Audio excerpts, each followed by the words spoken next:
membacakan puisinya W.S. Rendra.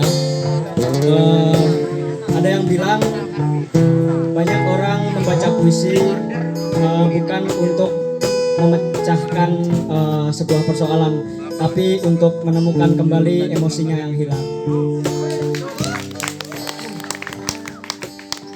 Sajak seonggok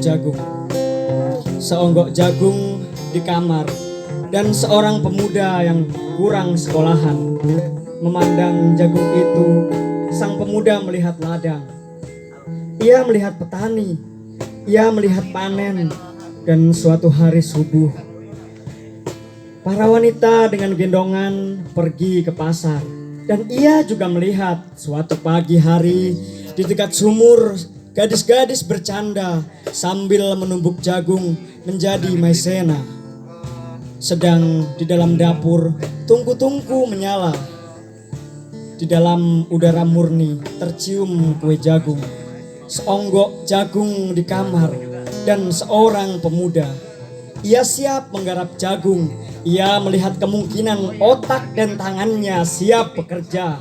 Tetapi ini seonggok jagung di kamar, dan seorang pemuda tamat SLA, tak ada uang, tak bisa menjadi mahasiswa, hanya seonggok jagung di kamar. Ia melihat jagung itu, dan ia melihat dirinya terlunta-lunta. Ia melihat dirinya ditendang dari diskotek. Ia melihat sepasang sepatu kenes di balik etalase. Ia melihat saingannya naik sepeda motor. Ia melihat nomor-nomor lotre. Ia melihat dirinya semakin miskin dan gagal. Seonggok jagung di kamar tidak menyangkut pada akal, tidak akan menolongnya. Seonggok jagung di kamar tak akan menolong seorang pemuda yang pandangan hidupnya berasal dari buku dan tidak dari kehidupan, yang tidak terlatih dalam metode dan hanya penuh hafalan kesimpulan, yang hanya terlatih sebagai pemakai tetapi kurang latihan bebas berkarya. Pendidikan telah memisahkannya dari kehidupan. Aku bertanya, apakah guna pendidikan bila hanya akan membuat seorang asing di tengah kenyataan persoalannya?